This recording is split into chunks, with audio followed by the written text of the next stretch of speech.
acknowledge the traditional custodians of the ground we stand on and thank them for allowing Papa to tell stories on these glorious lands we share.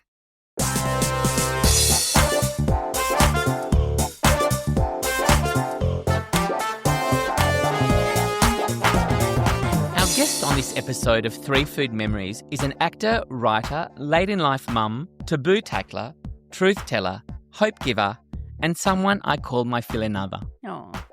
Born and raised in a Greek family in Melbourne at a time when the city was home to the world's second largest Greek-speaking community, her work in theatre, TV, writing and music pulses with unmistakable Hellenic heart and humour.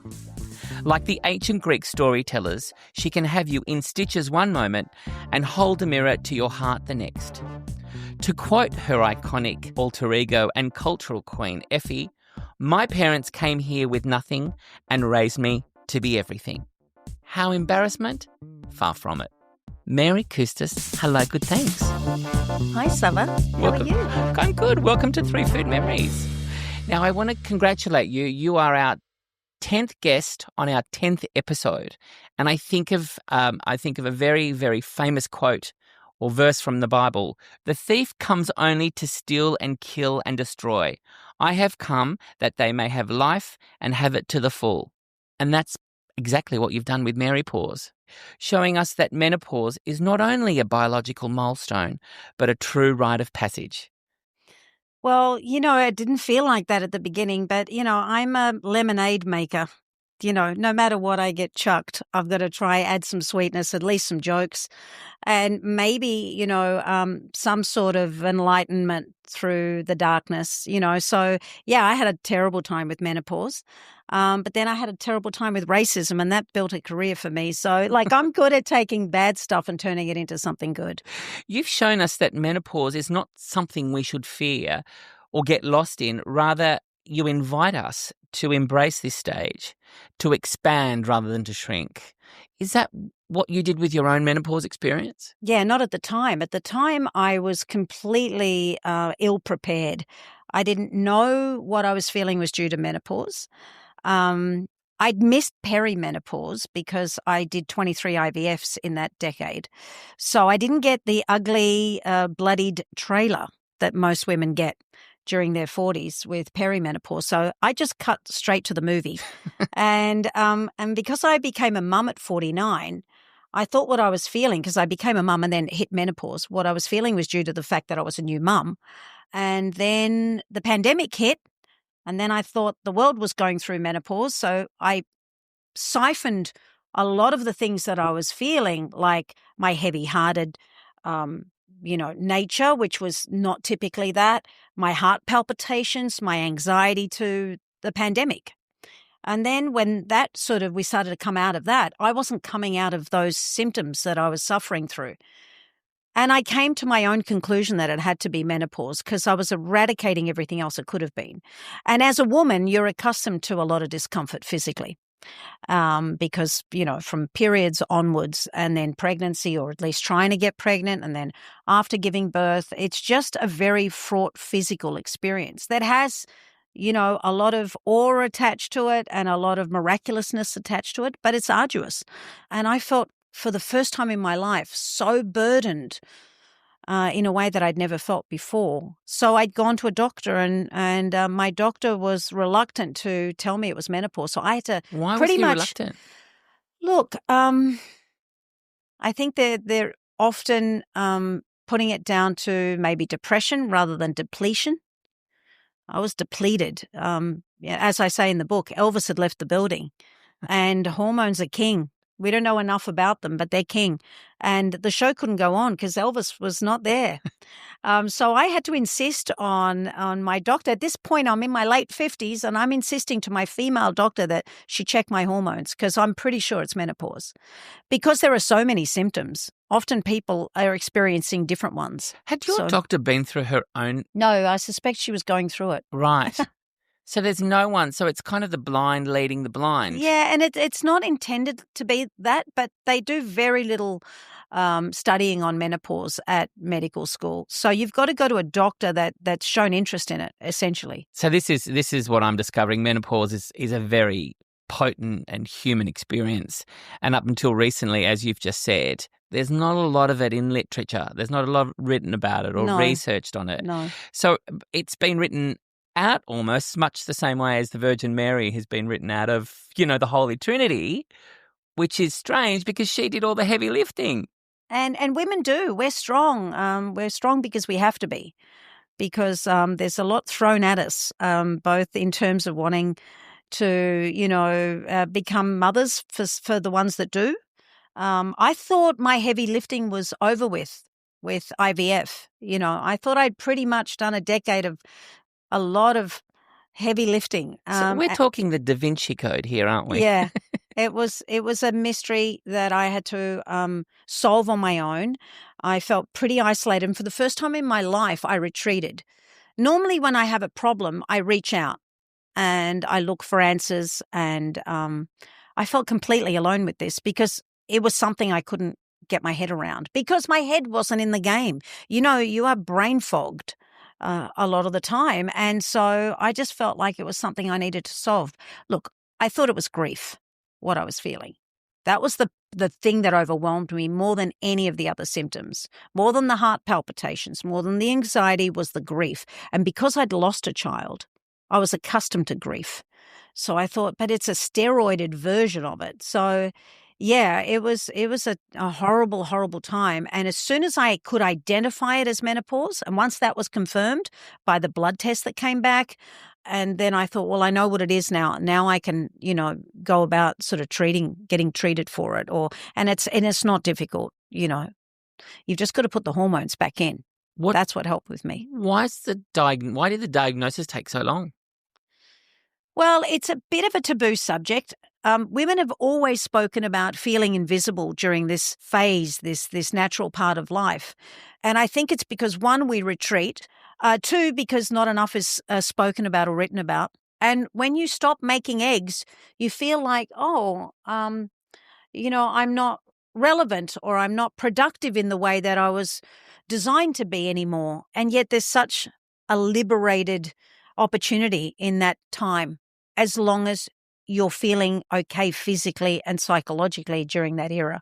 Also, I never felt like women had the opportunity to talk about those things, whereas now we have a lot of avenues to discuss this sort of stuff. So I'm hoping it's going to really help eradicate it as a massive issue for women.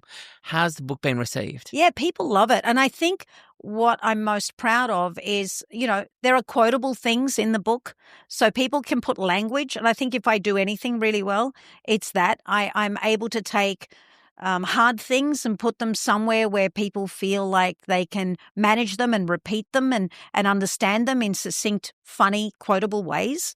And it also speaks to men. And I think even though it's happening to women, the fallout of menopause not being dealt with has a lot of effects on the men in their lives and the work colleagues and the children, because they're watching someone they're close to going through something difficult and they don't know how to help. So I'm a big fan of speaking to everyone, even though the issue is mainly a female one. If menopause was a dish on the menu, would it be a hamburger with a lot or a combination chow mein? Oh, wow. I'd say a hamburger with a lot, because it is a lot. There's nothing exotic about it. I think once you get your mouth around it or your head around it, you can digest it. But trying to manage this big thing that's oozing, well, not a lot of liquid when you're going through menopause, but it is a lot. It's a dish that most of us don't even know we're trying to consume. Your first food memory, this is a beautiful one. This is your mother and daughter. So 2 generations, you're wedged in the middle, and they do this thing called baking together. Yeah. Describe the scene. Well, my mum's a great cook. I mean, my mum is, I would have to say, the most successful person I've ever met. She's really happy. She's really healthy. She has great relationships with, a variety of different age groups. She is involved in her community. She lives a street away from my brother's brilliant cafe in Melbourne that she helped establish by accident. You know, she was really depending on the rent coming from this milk bar back then in Richmond, because my dad died when she was pretty young. She was only 47, 48 when my dad died. So she was widowed at a very young age. So she really was dependent on that rent. And then the guy who was renting the milk bar from her stopped paying his rent. So she came up with the brilliant idea that she should go in and try resuscitate it and then get somebody else in there to run it. Well, what happened was people loved her in the community so much, and it went from a milk bar that my brother art directed into this gorgeous place. And then she started cooking breakfast for herself, and tradesmen would come in and go, that smells nice. Oh, yes, I'm making myself an omelette. Oh, can you make me one? Yeah, okay. Suddenly we're cooking food now. And it became this hugely successful, pulsating community thing in the Richmond area. And it's right next to the MCG. So we got a lot of the Richmond football team and the Melbourne Storm that would come in there and buy their stuff. And it expanded. And now it's this fully fledged, brilliant cafe called Rowena Corner Store. And people absolutely adore it. And it got bigger than my mum eventually. So now it's got like 12 staff at every shift, and my mother goes there and has her coffee and her orange juice every morning and walks around like sort of Al Pacino and this short little powerful figure, and knows everybody and kisses babies and has watched children grow up through that shop, and is so happy with her life and her independence and her capacities and her heart, and she's very content. So the baking. Yeah. Well, this is how the baking started. So they used to bake a lot when Jamie was little. And then my mother decided to start baking for the shop as a business with Jamie, my daughter, who's now 12. And so from when they were little, they would make little Greek, sweets and sell them to the shop as a business. It's a weird partnership, that one, because my mother does all the work, pays for the ingredients, and my daughter gets all the profits. So I don't know how that works. But they say partnerships are fraught. Well, not this one. And so then that got my daughter really addicted to baking.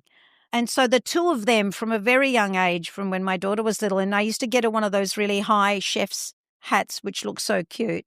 And she would stand on a box, and while my mother would teach her how to make these little sweet things, because they're both so sweet together. They've got, such a great relationship. My daughter always says, Mama, don't be upset, but I love Yaya Boo the most.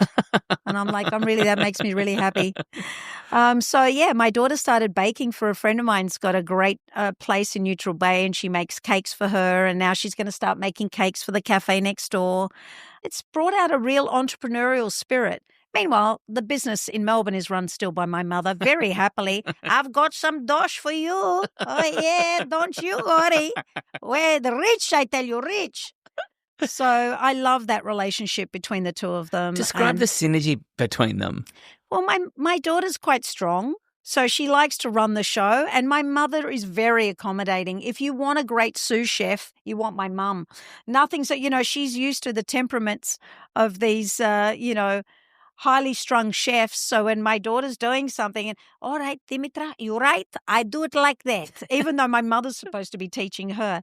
So they've got a beautiful rapport together. I've got so many videos of when Jamie was little and they were doing cooking together, and my mother's been a huge influence on my daughter. What are some of the things that they talk about? Separate to the baking, they play a lot of cards. And sometimes my daughter will cheat, and I'm not okay with that. And my mother tells me that I'm wrong to think that it's a bad thing. Oh, no, girls have to be a bit sly. Otherwise, the downhill will take you. In Greek, this makes sense. That will take you and you'll get lost in the current of naivety. Girls need to be thinking strategically. So my mother encourages even something like cheating as a positive in my daughter, that she shouldn't just be just this innocent little thing that just accepts everything. She should be actively involved in a better outcome. This memory speaks to me, and because I know you, it speaks to me about your ability to sit back, observe, and to archive for experiences for future work. In particular, I'm thinking about one of your recent works, This is Personal. Tell me about that piece of work. Well, that was the piece of work I was always avoiding, a bit like doing tax or your BAS. I was like, yeah, I'll get to that eventually. And then too many people that I'm close to were like, you should be doing a bit more Mary. You haven't done Mary yet. Why were you avoiding Mary? Well, because I didn't really feel like an actress when you're playing yourself. Like I felt like, well, why would I give them me when I can give them these characters? And so it didn't feel like acting enough, I suppose. Also because I wanted to maintain distance between me and the audience in terms of what they knew about me, because I wanted them to believe whatever I was portraying in the other pieces of work. So, but then I wrote a memoir that really was pretty much a personal and psychological pap smear, I suppose. I exposed everything in the book before this one, which was called All I Know. So I felt like, okay, well, they know a lot about me. And 60 Minutes had picked up on a story that was publicizing the book that The Good Weekend had run with. It was before Jamie was conceived, and it was about the loss of my other daughter, Stevie. So that book talked a lot about life and death, and it was a love letter to my daughter who passed.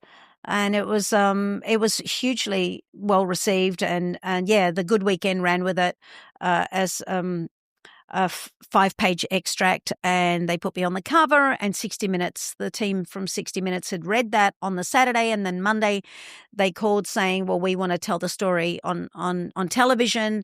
And so they did 2 stories on that. And so by then I was everything was public knowledge at that point about me. The knowledge is out there, though. Yeah. At 70 Minutes on stage. Yeah. Performing a piece of work that you've written about yourself. Yeah.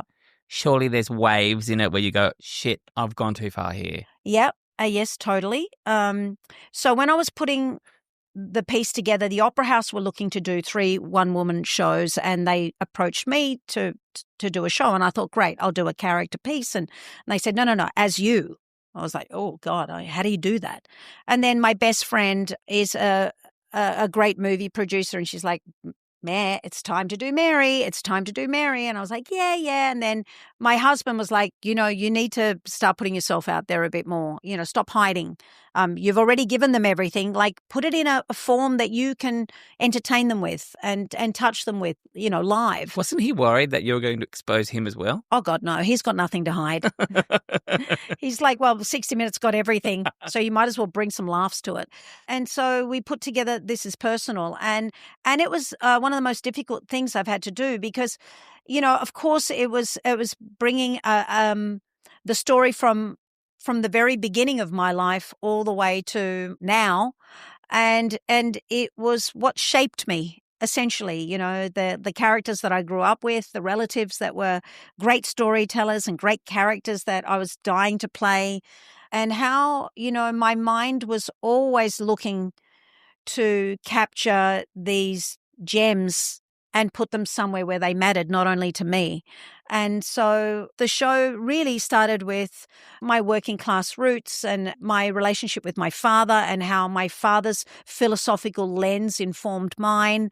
And, the Greeks of that generation, who are heroes in my mind, that were such natural entrepreneurs that backed themselves and took themselves over to the other side of the world to make a better future for children they hadn't even conceived, that came with nothing and built a lot and left a lot behind, and created these great children that could benefit from that spirit of theirs, and they could go on to do more and more. And so I felt like I was a beneficiary of that philosophy and that courage. And so it was a love letter to my dad and my mum and that generation. And then it morphed into how I was able to connect with people like Nick Giannopoulos and create pieces of work that would change the social landscape of this country, with Wogs Out of Work and then Acropolis Now, our sitcom. And so how acting essentially saved me many, many times. It was the ambulance that I rang when things got tough, where I could go hit the stage and cleanse myself and the audience at the same time by putting all of those experiences somewhere that made it more digestible. When did you realize you had the number to that audience, to that ambulance rather? Well, when I was going through a very, very hard time at school, I was like, again, I retreated. I didn't want to tell my parents about all the racism and the bullying and all of that because my dad was sick from before I was born. And during that era, particularly when I was about, 10 or 11 or 12, my dad was really unwell. He'd clinically died when I was 11, came back to life miraculously against all odds. And we're good against the odds, my family, I've since discovered. So I didn't want to take home what I was dealing with at school. So I kept it to myself. And yet there was a little portion of me, and there's always been a portion of me that's dedicated to what am I going to do with this? Where do I put this? This isn't just for negative purposes. Like as much as the other 90% was feeling the brunt of it, there was a part of me that thought, surely this has been given to me for a reason. I'm going through this for a reason. So that 10% was waiting in the wings to find where I could put it. And then I started doing the school plays and the musicals, and I'd gone to school with the Seberanos. Kate Seberano would sing at every school assembly, and her brother Phil and I were in a lot of the musicals, as was Kate. And so when I hit the stage, I just thought, this is where I put things. This is my place where I put things, where I can put my feelings, where I can be seen, where I can be part of something that the Greeks invented. So it culturally made sense, even though I didn't know anyone that had done something creative like that in my community, my Greek community. And then my dad had bought me a typewriter when I was 7 and said, you need to write, start writing. And so I'd be tapping away. And then I had an English teacher that said, oh, you're a very good creative writer. You should do something with that. And then my drama teacher said, there's something here. You should keep an eye out on that. And those were enough things. And I've been really lucky that those same voices have appeared in different people throughout my life that are almost seeing something before I've seen it, going, you should do a one-woman show as yourself. Or when I was going through that terrible time after the loss of our daughter, George would say, you should write a book about this. And then I would write emails to all my friends who lived on the other side of the world in the middle of the night when I was grieving and lost and couldn't sleep. And I would write these love letters to my daughter or by my friends and, keep them up to speed because, they were working or I was asleep when they were awake. And so there is this sort of beautiful poetry that was happening, this painful poetry that was happening between me and the people that I love the most and the people that I miss the most, like my dad, who wasn't there for a lot of what I'd been challenged by. And so I was like, where do I put this? And so I put it in a book, and then I put it in a stage show, and then I put it in speeches that I do, keynotes, and now Mary Pause. And I just think these can be turned into assets. These lemons can be lemonade, and to heal me first and foremost. But also I know that there are a lot of me's out there that have lost a lot, whether it's, innocence or opportunities or whatever, because they've been burdened by the things that life burdens us with. Your second food memory is the men barbecuing at Easter. Yes.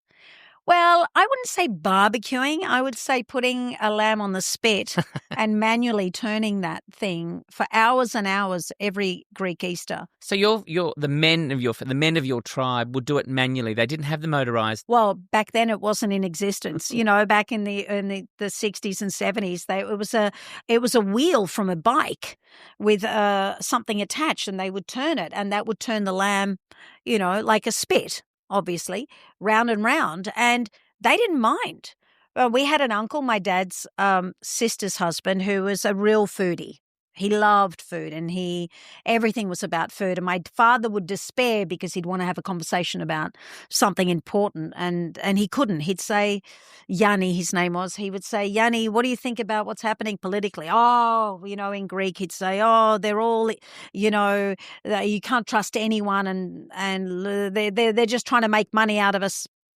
That would be the length of that conversation. What did you think about what's happening, with the soccer team? Oh, what, they're winning one minute, they're losing the next. I'm not bothered with that sort of stuff. He'd try to talk to him about philosophy. What do you want me to say? Life's tough. That's it. Okay. And then he'd say, watch this. Yanni, what did you eat today? Well, then we'd get a 20-minute monologue about Yanni and what he'd prepare and how he'd had kidneys with a passata sauce with onions and garlic in the morning with a bottle of beer. And that's the exact opposite of how my dad ate, because my dad was a heart patient, so he wasn't eating that for breakfast. But Yanni would launch into a 20-minute monologue about the ingredients and how delicious it was. So he was sort of our food guy. And Yanni, all you had to do with Yanni every Easter was set him up with a little table with mezé on it and some, tsipuro, which is our version of grappa. And Yanni would be happily turning that wheel for hours on end. And do you remember they would put the lemon? Yes. With a fork, and they would dip it in olive oil, salt, pepper, and oregano, and they would continuously dab that lamb on the skin so that it would dry up and be crunchy and moisten it and give it flavor. And that was what Yanni would do. So all the men would sit around and chat, and Yanni would be turning that wheel, and the women would be preparing, the other food inside. And it was often at our house, and I would be setting tables, and the music would be on, and the smoke, would be the delicious smell of it would just, be the smell of the neighborhood. What were you observing outside of what they were doing? Well, their characters, their dynamics, the theatre of it all, the anticipation, the kids all playing. It was a very happy memory for us. And it just, we were that house that people would come to in order to have those occasions. We had a beautiful backyard, and we were hosting constantly. But the men stood out in this particular scene, didn't they? Yeah. Why did they stand out to you? Well, because, they were involved in something like cooking, which was really nice.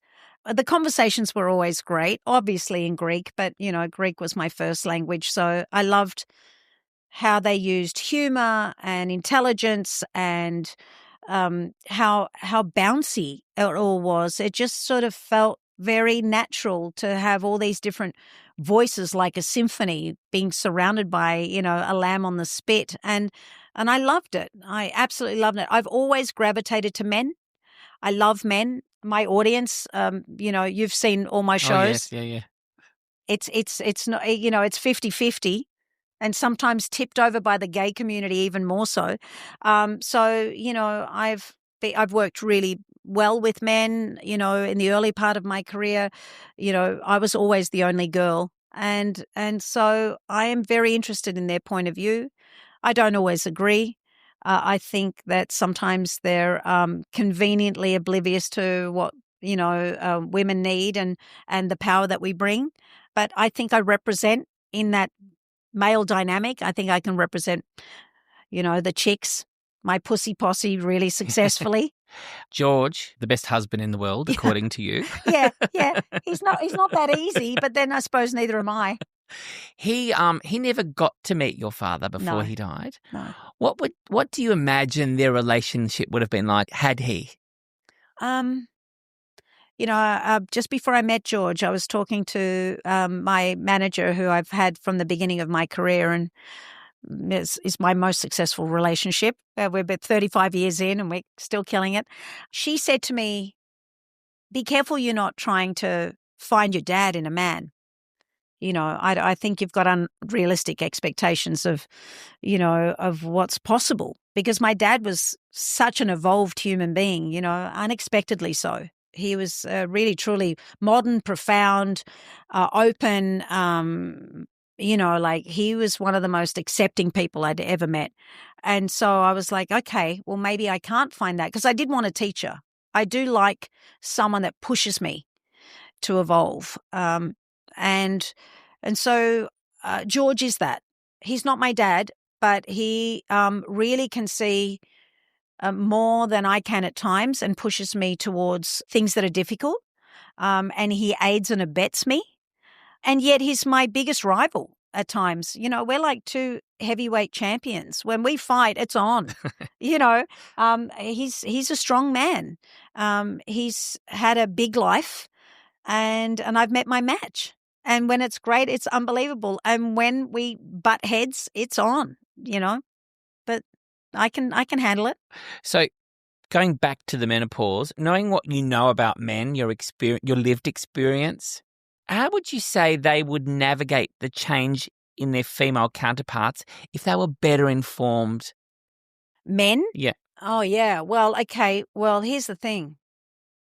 If you are totally committed to the person that you've married, if you still love them, and if you want the best for you as a couple and as a family, then it really matters that you know about menopause. Because sometimes men are the ones that can alert women to it. We know that women's suicide rate peaks between the ages of 45 and 55. We know divorce rates peak between the ages of 45 to 55. So there are major consequences and I'm not saying it's solely due to menopause, but menopause is a really difficult thing that pushes you to the extreme if you're not across it.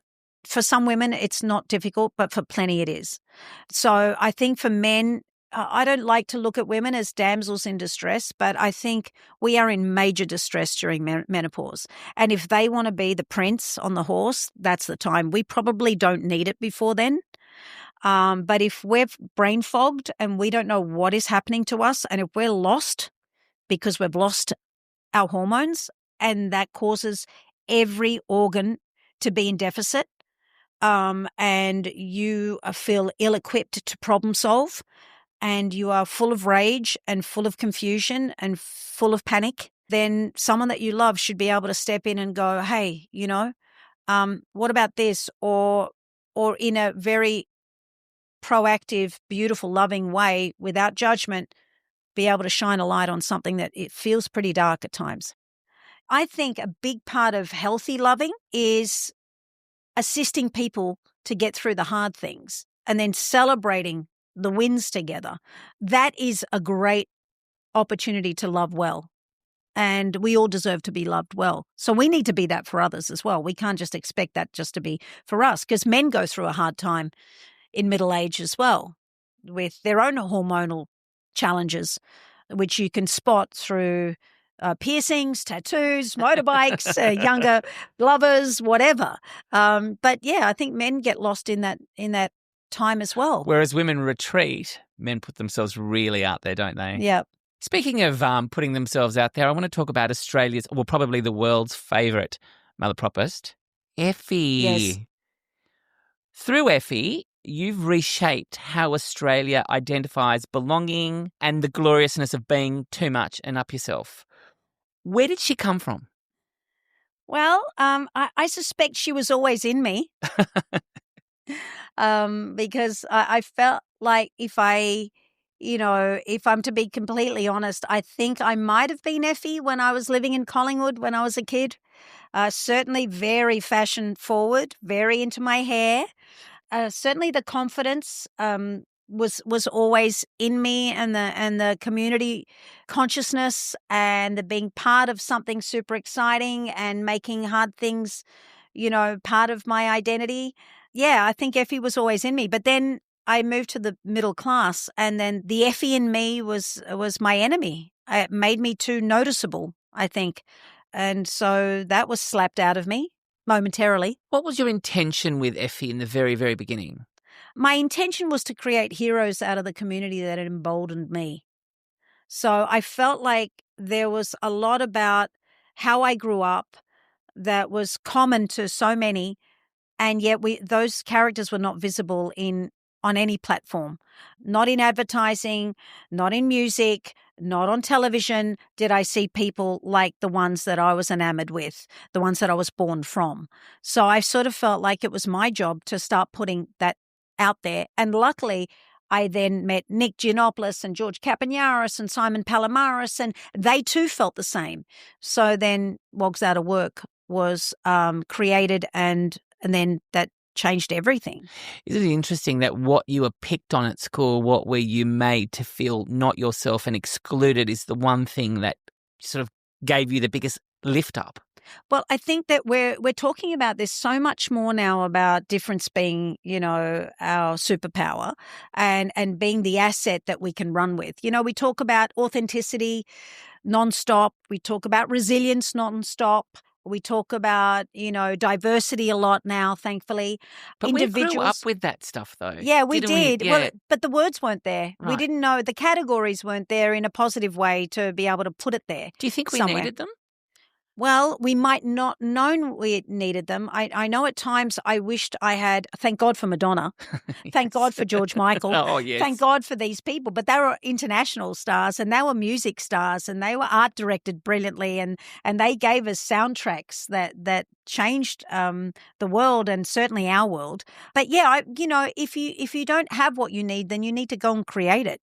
You can't just sit there and complain, well, it's not there. We'll make it happen. And we're able to. And there was a lot of momentum. Once Wogs Out of Work hit and became the smash that it was on stage, then opportunities came with that. Acropolis Now, these kids need to do something on television. Acropolis Now was born. And then Effie was born out of that in such a huge way that she, opened up all these doors that continue to open still for me because of that character, because she became my mouthpiece. She became my little furry toy that I could put out there as supposedly like this bauble of balls and spunk and playing with language and not letting the fact that she was uneducated, working class, female, and all of those things get in her way, that they were actually the things that made her fantastic. Well, I will say, though, in the recent show, Up Yourselfness, she becomes very educated.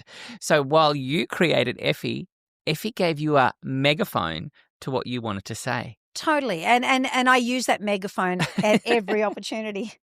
I mean, I've enjoyed all your performances, but Up Yourselfness, I couldn't laugh. My jaw was just on the ground. But every line, everything that you said had me floored. I mean, she tackled every ism that we're facing under the sun with such class, didn't she?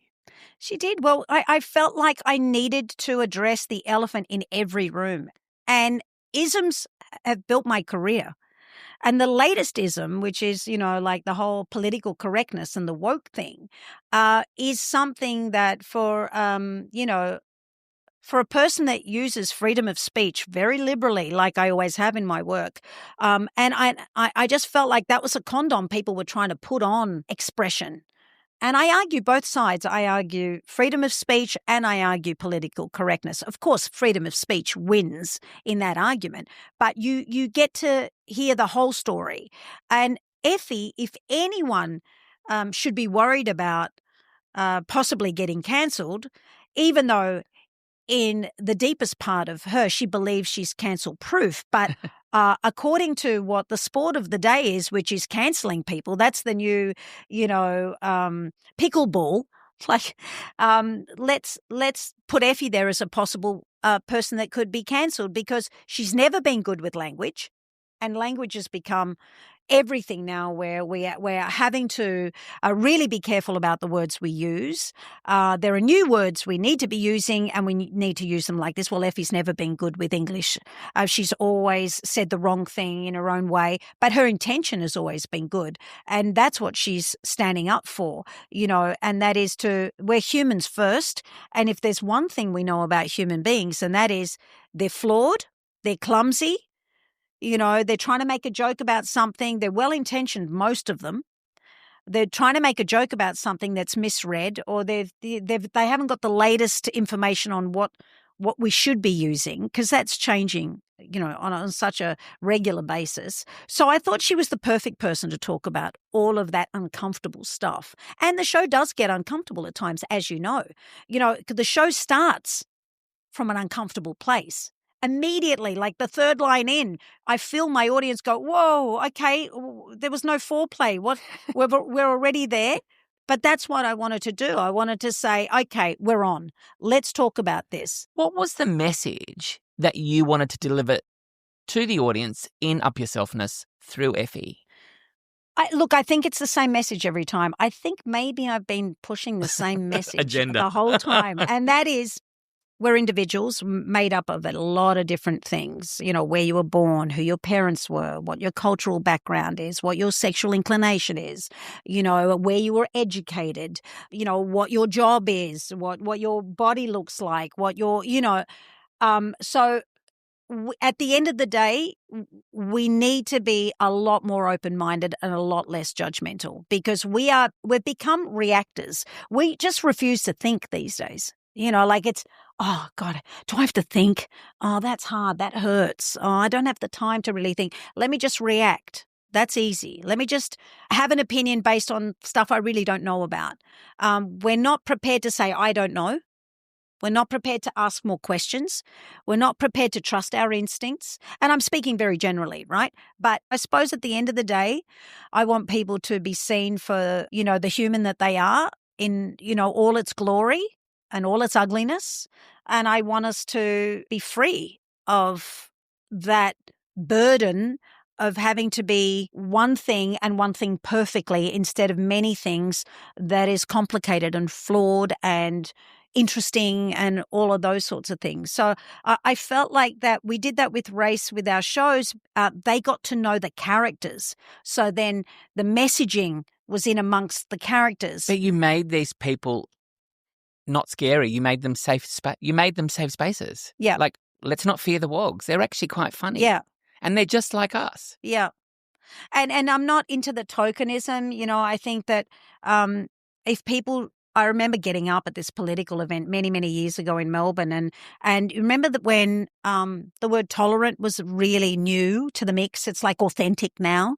And there was a political event.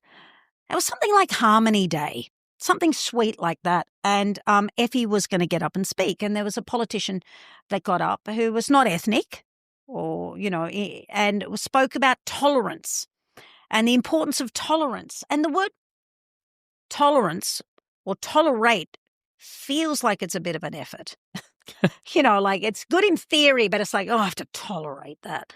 Oh God, I need to be tolerant and I have to put up with. In brackets, to me, that word sort of is put up with against what is natural, or, I don't want to do it, but I better be. It's sort of onerous.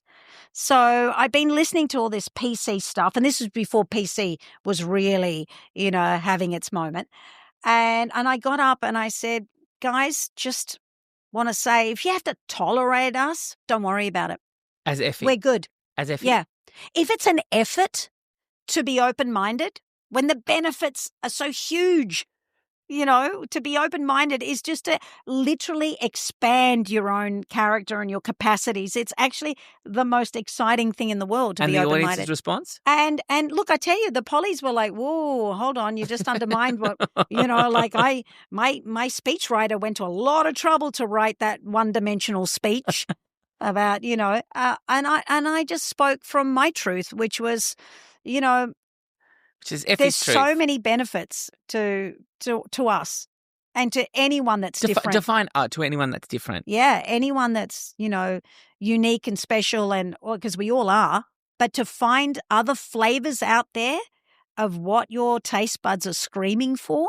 This is why I love this podcast, because it's all about using food as a conduit into finding out about people.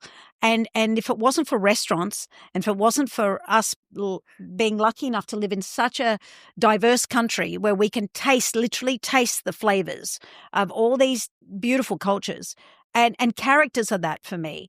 They're flavors of personalities and flavors of human beings. So if you're not open to us, well, if we have to force you to be tolerant of us, then maybe we should just go to the restaurants and don't worry about us. But then, humor and comedy is what's on the plate that I put out there. Everyone loves to laugh. And so I've been able to use, like you use food, I use comedy to introduce people to us. Your third food memory, with Christmas around the corner. Yep. Your third food memory is based around the 7th Christmas after your father died. Yeah. Fell apart. Wheels fell off. Wheels fell off. Wow, it was really hard. It was very, very hard. Look, when someone dies, you get all the attention. Everyone's there. And in the Greek culture, literally your home is physically open for people to come to and help and mourn with you and show their support for 40 days. The Greek coffees getting made, the little scotches. We know how to do that, and we do it really well. We don't run away from death. We run towards it, and we show our support because we know it's going to happen to us, and we know that that's what we would want. So people that are close to you, whether that's friends or relatives or community members, flood the house. So you get all of that. And then the first, second, third Christmas, well, you're in deep grief. So of course it's going to be different. By the seventh, it's not a novel thing anymore. It's not this, you've been forgotten about. And you've to use a term that's been used a lot since the pandemic, it becomes your new normal to watch what used to be very festive events like Christmas Day or Easter, where it's filled with people. And then suddenly it's down to the three of you, my mother, my brother and me. Or in this particular case, on the 7th, my mother and I went to the cemetery in the morning on Christmas Day, lovely. Other people are opening their presents under a tree or, It's kind of that raiding the Greek stockings. torture. We do that to ourselves, don't we? Yeah, I get it. She wanted to do that. That was important for her, and I went. And then my brother, because we owned a bar / nightclub for many, many years.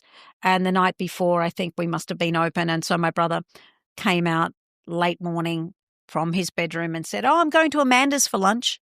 That was his then girlfriend. After having been to the cemetery, after having had Christmases that were now down to 3, suddenly it was 2, me and my mum. And I just went, this is the worst feeling in the world, Christmas is tough anyway. And when you feel like you're completely alone with it and things aren't the way they're supposed to be, I just made a decision in that moment. I just thought, I'm not repeating this one ever again. I've got to change what Christmas can be because this is not working. Did you have to reframe your grief, do you think? My mum is fantastic. My mum is so not a burden. Christmas means nothing to me. I watch the carols by candlelight. I had a good time. I watched the Christmas movies. Nothing to me.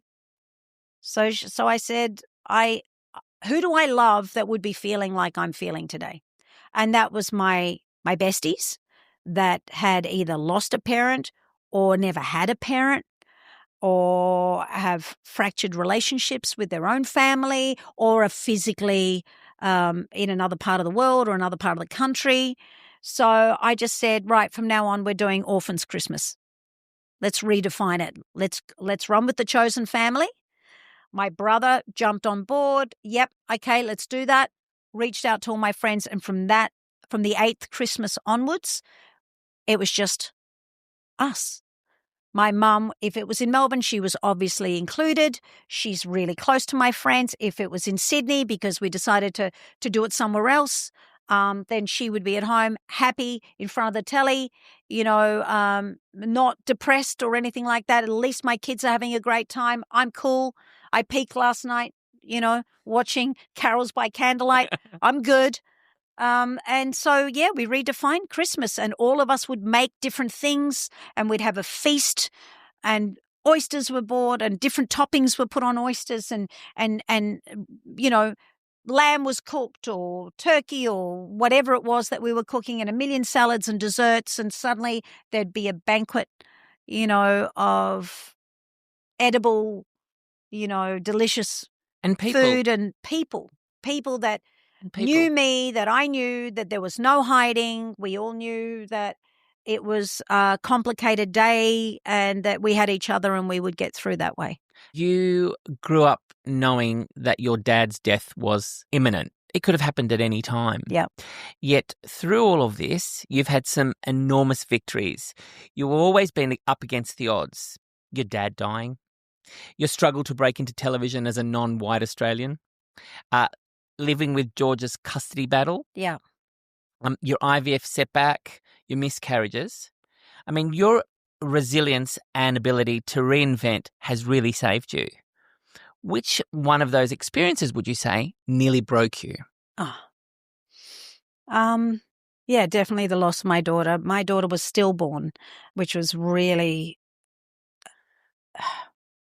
you're in really traumatic territory when firstly you don't see something coming.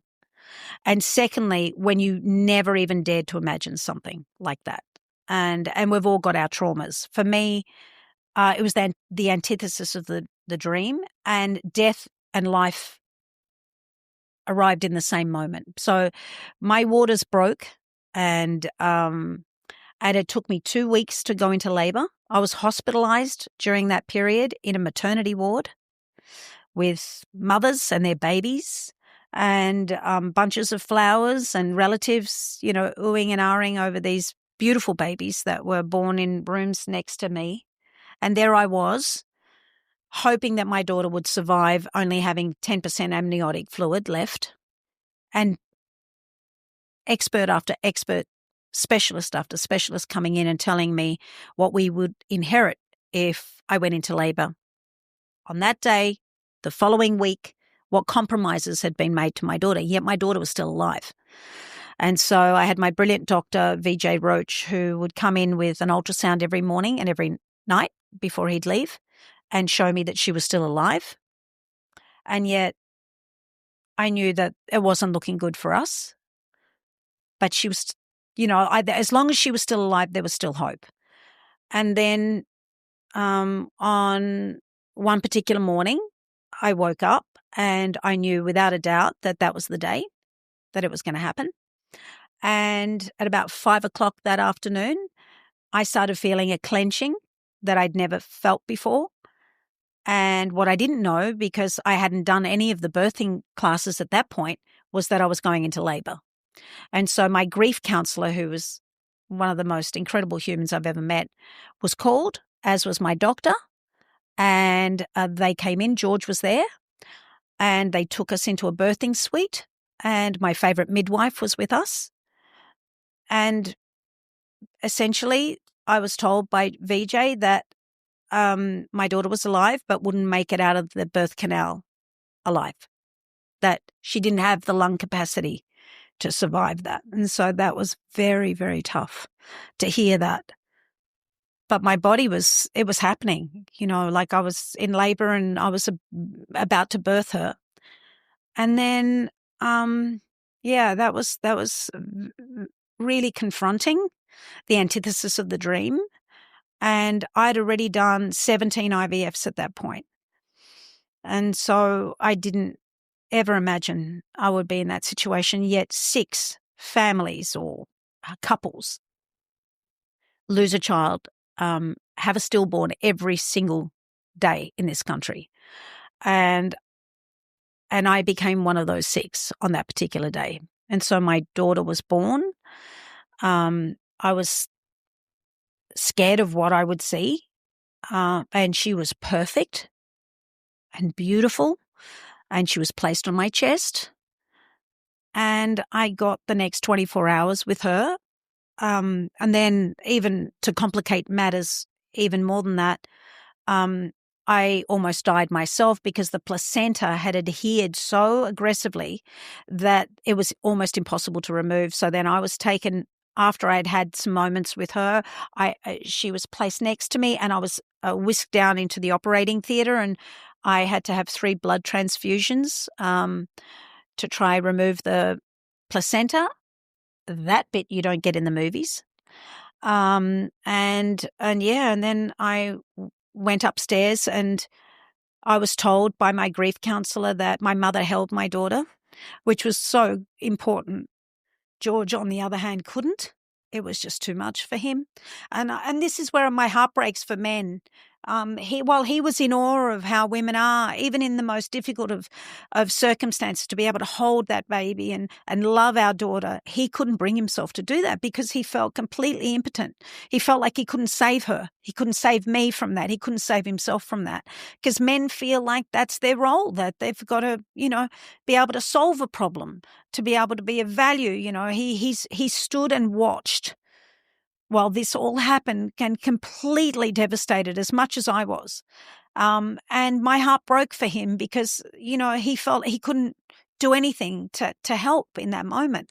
And that was a very liberating moment for me, because I thought, he's not me. And yet he's in as much pain as I am. And that I can't judge him for not dealing with it the same way I am.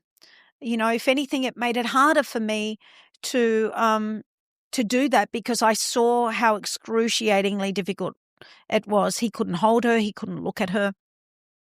And yet my mum was able to. And yet my girlfriends turned up the next morning and held her. And George said, I never understood the power of the sisterhood until I saw that. It's not what we ever want, and I tried to shield my girlfriends from it because they were mothers themselves. And I knew that would be the most difficult thing for them, but they wanted to be there for me. And still, my bestie Susie says it was one of the highlights of my life. It was to hold Stevie. And to have that, she was able to turn a devastating result like that for me, and still understand how much beauty and honor there was in being able to do that in terms of our friendship. But as a mother, to have that experience because her own mother had a stillborn. And so I think in many ways it brought her closer to her own mother, who was forever changed by that experience because her own mother all those years earlier didn't have a beautiful grief counselor like I did that brought the baby to her, didn't have the doctor and the midwife that I had. So her own sibling had passed without being held by a family member. Her own mother had not held her own baby. And so here she was watching her best friend go through something like that, in many ways connected her to her own history and her own mother. So, that changed me forever, that experience. But it stopped me from swallowing the bitter pill because I knew that there were many other families and couples that had gone through that. I knew that my daughter had fought like a champion for those 2 weeks against all odds and managed to survive day after day until she couldn't any longer. I saw how supported I was. And so then I wrote. And then finally, thanks to those closest to me who pushed me to turn it into a book, I was able to, expose the pain and around that and to, in some ways, detoxify a taboo that most people don't dare to, think about or know anything about or, and was able to, in many ways, support people that felt possibly unsupported during something so difficult. Most people also would turn their back on their faith and their relationship with God. You did something quite interesting. When you fell pregnant with Jamie, or before Jamie was conceived, I can't remember the timing, but you made a contract with God and you said, God, if she's born, we're going to... Yes, I went to a beloved church on the island of Tinos, which is next to Mykonos, which is great because you can party and pray at the same time. And I went there and I prayed that I would be blessed with a healthy baby. And in that moment, I said, I don't expect this to be a one-way street.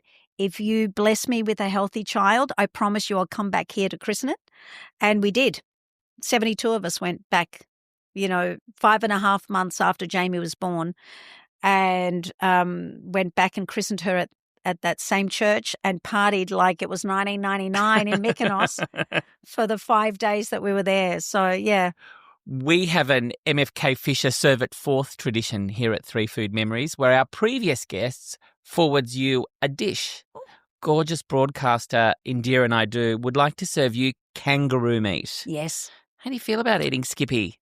Look, it wouldn't be my go-to, although I know some very fit, lean people that are big on it, like health fanatics that love a bit of kangaroo meat. Apparently it's very good for you.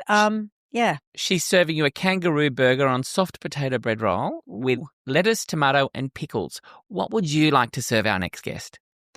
Oh, I do a very good whole snapper with horizontally sliced lemon, lots of parsley, garlic, thinly sliced potatoes, and a little bit of like a red sauce, and I bake it because I feel like when I have whole fish, I'm in Greece. There's something about whole fish which is very cultural. So I would serve that, I think, because it is so delicious. One quick last question. Now, you say, and it's in the book, you see funny everywhere. That's both a gift and a lens on life. Why is comedy your default? Because I'm way too serious. Because laughter is the thing that allows me to let the joy through. Because I look at life as a pretty important and serious sort of proposition. So I think that it is the lubricant that loosens me up. Mary Moore, a big thanks to you and the first penis that you ever saw. Yes. You're forever grateful for it, and we're forever grateful for you. Why? Buy Mary's book to find out. Nasekala, Mary Moore. Thank you.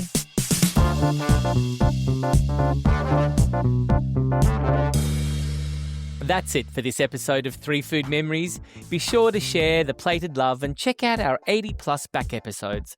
They're still as delicious as they were when they were freshly rolled. For all things TFM, head to the socials at 3 Food Memories. For more info and to send us a message, head to 3foodmemories.com. 3 Food Memories is edited by Lauren McWhirter with original music by Russell Torrance. Nastekala Philly, and bye for now. Thank you for listening to Papa's podcast. Don't forget to like and subscribe.